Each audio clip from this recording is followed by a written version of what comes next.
Au milieu d'un blizzard, un bébé est abandonné au bord de la route sans que personne ne l'accompagne. Jérôme, un homme qui se rend au travail, passe par hasard dans les parages et remarque le bébé. Blond et adorable, vêtu de vêtements de bébé coûteux. Il suppose que l'enfant doit appartenir à une famille aisée. Sans hésiter, il ramène le bébé à la maison et le confie aux soins de sa femme. L'homme cupide rêve éveillé de la possibilité que la riche famille du garçon vienne le trouver un jour afin qu'il puisse extorquer une grosse somme d'argent en récompense. Mais à leur grande surprise, une décennie s'est écoulée et le bébé est devenu un jeune adolescent. Pourtant ses parents biologiques ne se sont jamais présentés et le père adoptif, Jérôme, n'a jamais reçu la lourde récompense. Pendant ces 10 années, le petit garçon a vécu avec sa mère adoptive dans une petite maison, à mi-hauteur de la colline.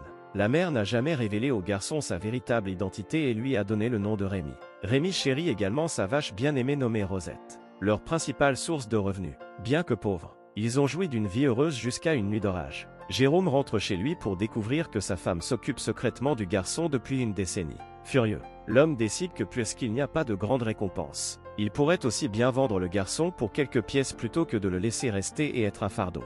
Donc sans se soucier du bien-être du garçon, Jérôme le vend au hasard à un inconnu pour seulement 30 centimes. Cependant, il ne se rend pas compte que le garçon est un véritable joyau, un trésor sans mesure. Jérôme gagne sa vie en travaillant dans la carrière, un métier auquel il a consacré plusieurs décennies. Cependant, un jour fatidique, un terrible accident se produit, le laissant gravement blessé et incapable de travailler comme tailleur de pierre. Désespéré de fonds pour couvrir ses frais d'avocat, il écrit une lettre à sa femme demandant 100 francs, dans l'espoir d'obtenir une compensation. Malheureusement, le destin joue un rôle cruel car non seulement Jérôme est blessé, mais il dilapide également tous leurs atouts. N'ayant plus le choix, sa femme vend à contre-séance leur principale source de revenus, leur vache bien-aimée. Même ainsi, ils ne sont toujours pas en mesure de trouver les remèdes. Avec un stratagème soigneusement planifié, Jérôme trompe sa femme en laissant Rémi l'accompagner à la mairie pour demander une aide. Croyant ses paroles et ravi, Rémi suit son père adoptif dans la ville. Cependant, à l'insu de Rémi, l'agenda caché de Jérôme est de l'abandonner à l'orphelinat et de s'enfuir. Se rendant compte qu'il est emmené à l'orphelinat, Rémi s'enfuit. Jérôme insiste et toute la ville se lance à la poursuite jusqu'à ce qu'il se retrouve dans un bar. L'agitation est interrompue par un artiste itinérant nommé Vitali et son groupe qui comprend un chien performant nommé Capi et un singe nommé Lovliat. En apprenant la situation de Rémi, Vitali propose de s'occuper temporairement du garçon en le louant pendant 1 an. Désespéré d'argent, Jérôme accepte à contre-séance l'accord. Bien qu'un sourire malicieux traverse brièvement son visage sachant qu'il bénéficiera financièrement de la présence de Rémi dans la troupe Vitali. Mais Rémi, impuissant et incapable de résister, est renvoyé par son père adoptif devant tout le monde pour seulement 30 centimes. Afin de l'empêcher de s'échapper, Vitali lui lie étroitement les mains avec une ceinture, le traitant comme un animal capturé. Et ainsi de suite. Rémi quitte la maison de son enfance sans avoir la possibilité de faire ses adieux à sa mère adoptive, qui aurait tout fait pour empêcher la transaction. Rémi part en voyage sur les routes de France. Une nuit, il détache discrètement la ceinture qui lui lie la main et tente de s'échapper mais Vitali le rattrape. Cependant, Vitali explique au garçon qu'il lui offre simplement une chance d'avoir une vie meilleure car il s'avère qu'ils se sont déjà croisés auparavant. Un soir, Vitali surprend Rémi fredonner dans le cottage et est immédiatement captivé par la voix du jeune garçon. Vitali s'avère être un homme gentil, de bien meilleure compagnie que Jérôme et il apprend à Rémi à chanter, à jouer de la harpe et à lire. Une fois que Rémi apprend à écrire, il commence à envoyer des lettres à sa mère adoptive, partageant des détails sur sa vie sur la route. Rémi découvre également que Vitali était autrefois un violoniste renommé à son apogée. Au fil du temps, Rémi libère peu à peu sa pleine voix et tout le monde est émerveillé par son chant dynamique et contagieux. Le duo se produit également parmi les nobles. Un jour, ils ont l'occasion de se produire sur un petit bateau fluvial pour l'anniversaire de la fille du propriétaire. C'est lors de cet événement que Rémi rencontre Lise. La fille, Lise, souffre d'une maladie rare qui la confine à un fauteuil roulant. Les deux enfants nouent rapidement un lien profond et la mère de Lise est ravie que sa fille ait enfin quelqu'un avec qui jouer. Cependant, la police locale arrête soudainement Vitali pour avoir fait jouer les animaux, ce qui va à l'encontre des lois de la ville. Vitali est emmené mais Rémi reste avec Lise. Pendant le séjour de Vitali en prison, Rémi devient la principale source de soutien pour la fille malade et leur amitié se renforce encore. Rémi partage également son histoire avec Lise, lui montrant la couverture dans laquelle il était enveloppé lorsque son père adoptif l'a trouvé alors qu'il était bébé, ne voulant pas révéler sa véritable identité, car s'étant reproché la mort de sa femme et de ses enfants. Vitali est donc condamné à 2 mois. Un jour, il revient enfin et Rémi se précipite du bateau-mouche pour le serrer dans ses bras. Vitali est invité à déjeuner par la mère de Lise qui exprime son désir d'y garder Rémi pour sa fille.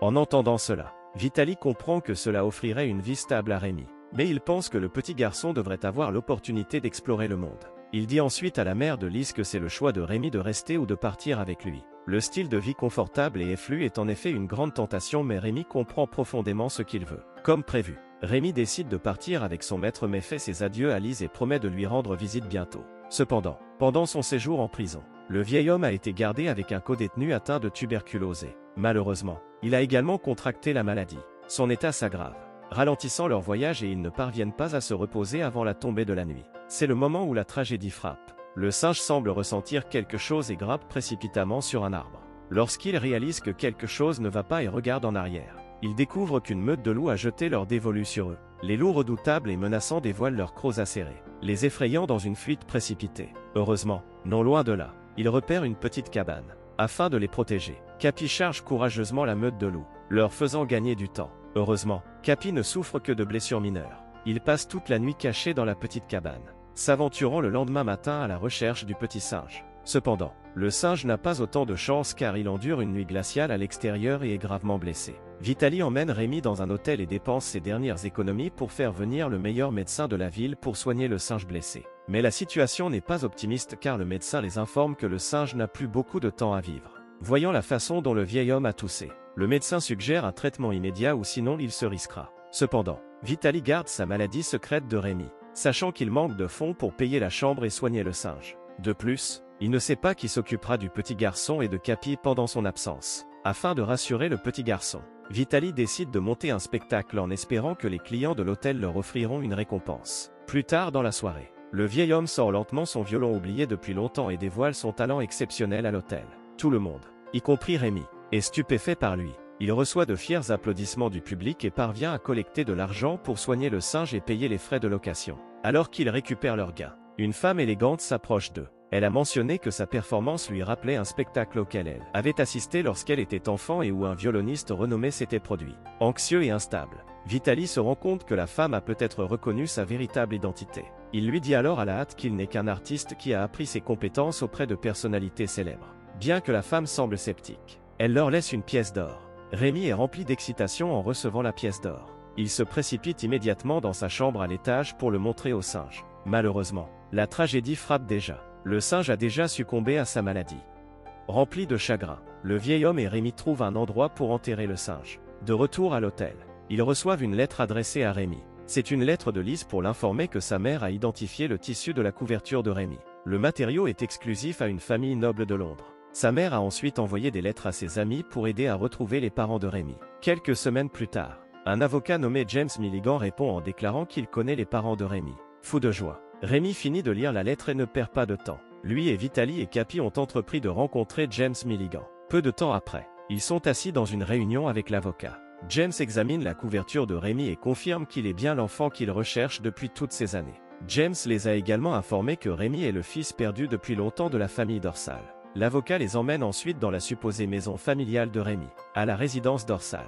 Rémi retrouve ses parents ravis de le voir. Plus tard, les dorsaux révèlent que Rémi a été emmené alors qu'il était bébé par une femme cherchant à se venger d'eux. Il s'avère que Monsieur Dorsal a eu une liaison avec une femme mais lorsqu'elle a découvert qu'il était marié et que sa femme attendait un enfant, elle a conçu un plan diabolique pour leur enlever leur bébé. Vitali est cependant resté sceptique quant à l'histoire car il sait que le père adoptif de Rémi avait affirmé avoir vu un homme laisser cet enfant dans un panier, pas une femme. Monsieur Dorsal reste un moment silencieux mais James comble les lacunes, suggérant que l'homme aurait pu être un complice. Vitali et Rémi se font alors un adieu amer. Avant que la voiture de James ne s'occupe de Vitali, l'avocat fournit à Vitali de l'argent pour s'occuper de Rémi pendant tout ce temps. Une fois son maître parti, Rémi monte en courant vers son lit et pleure amèrement. Au milieu de la nuit, Rémi se réveille au son de l'eau qui coule du plafond. Il attrape une lanterne et sort dehors en découvrant qu'il a commencé à neiger. Rémi regarde autour de sa nouvelle maison mais tout semble bizarre. Il remarque un placard et l'ouvre pour trouver quelque chose de terrible à l'intérieur. Il y a des dents humaines plaquées or et de nombreuses montres qui ont été volées à d'autres. Rémi se rend vite compte que les dorsaux ne sont pas ses vrais parents et lorsqu'il se prépare à s'enfuir, Madame Dorsal arrive juste à temps pour lui faire part d'une menace cauchemardesque. Rémi parvient à s'échapper jusqu'à la porte d'entrée mais il est arrêté par James et ses hommes. Il leur dit que les dorsaux ne sont pas sa famille mais James le sait déjà. Il pousse le garçon à l'intérieur et pendant que lui et ses hommes attendent dehors que le travail soit fait, Madame Dorsal ordonne à son mari de tuer Rémi. Juste au moment où Monsieur Dorsal lève un marteau pour claquer le garçon, Vitali et son chien Capi arrivent juste à temps pour sauver Rémi. Capi parvient à attraper le fils de Dorsal par le cou et Vitaly neutralise Monsieur Dorsal et demande une explication. Il est alors révélé que James Milligan est le véritable oncle de Rémi qui doit recevoir un héritage depuis la mort du père biologique de Rémi. Mais quand il a découvert que Rémi était toujours en vie, il ne voulait pas risquer l'héritage, alors il a ordonné au Dorsal d'obtenir débarrasser de l'enfant. Cependant, ce n'était pas la première fois que James ordonnait de tuer Rémi. Il y a 10 ans, c'est le même homme qui a ordonné que le bébé Rémi soit tué. Mais Monsieur Dorsal ne pouvait pas tuer un enfant innocent, alors il a laissé le bébé Rémi à l'église. L'attrapant par le cou, Vitaly demande à connaître la mère de Rémi. Monsieur Dorsal révèle à contre-ségur l'adresse de Madame Milligan. Vitaly et Rémi quittent rapidement la maison de Dorsal pour chercher la mère de Rémi. Mais ils font encore face à un grand défi quand il commence à neiger abondamment, remplissant la route de neige. Pour aggraver les choses, Rémi tombe en cours de route. Vitaly parvient à porter son petit garçon alors qu'il les protège de la tempête de neige. Le couple et Capi se reposent près d'un hangar pour la nuit. Mais la santé de Vitaly se détériore également. Rémi se réveille le lendemain matin serré dans les bras de son maître. Mais lorsqu'il essaie de réveiller Vitaly, il ne montre aucun signe de mouvement. Les gémissements de Rémi alertent des gardes de sécurité à proximité. Le garçon a la chance d'être secouru mais s'évanouit dans le coma en raison des conditions météorologiques extrêmes. Quelque temps plus tard, il ouvre les yeux pour se retrouver niché dans une couverture chaude. Il regarde autour de lui et voit une femme debout à côté de lui. Elle pose des questions sur sa santé et l'informe que le maître de Rémi n'a pas survécu. Dévasté, Rémi se remet à pleurer car son maître est la seule famille qui lui reste. La femme juste devant Rémi est Madame Milligan, la mère biologique de Rémi. Bien qu'elle ne sache pas que Rémi est son fils, James Milligan, qui est également pressé, ne révèle pas l'identité du garçon et demande à l'emmener. Madame Milligan lui dit que le garçon ne peut être emmené qu'une fois qu'il est remis sur pied. Pendant ce temps, l'un des serviteurs fouille dans les affaires de Rémi et trouve un papier. Elle le montre à Madame Milligan et c'est alors que Madame Milligan apprend la vérité sur son fils. Plus tard, Rémi se réveille et rend visite à Madame Milligan qui le confronte à son passé. Le journal qu'elle a trouvé plus tôt contenait une chanson que la mère de Madame Milligan lui chantait lorsqu'elle était enfant et qu'elle la chantait également à Rémi comme une berceuse. Il s'avère que Rémi avait en quelque sorte gravé la chanson dans son esprit inconsciemment et la chanterait lorsqu'il jouerait avec son maître et la troupe.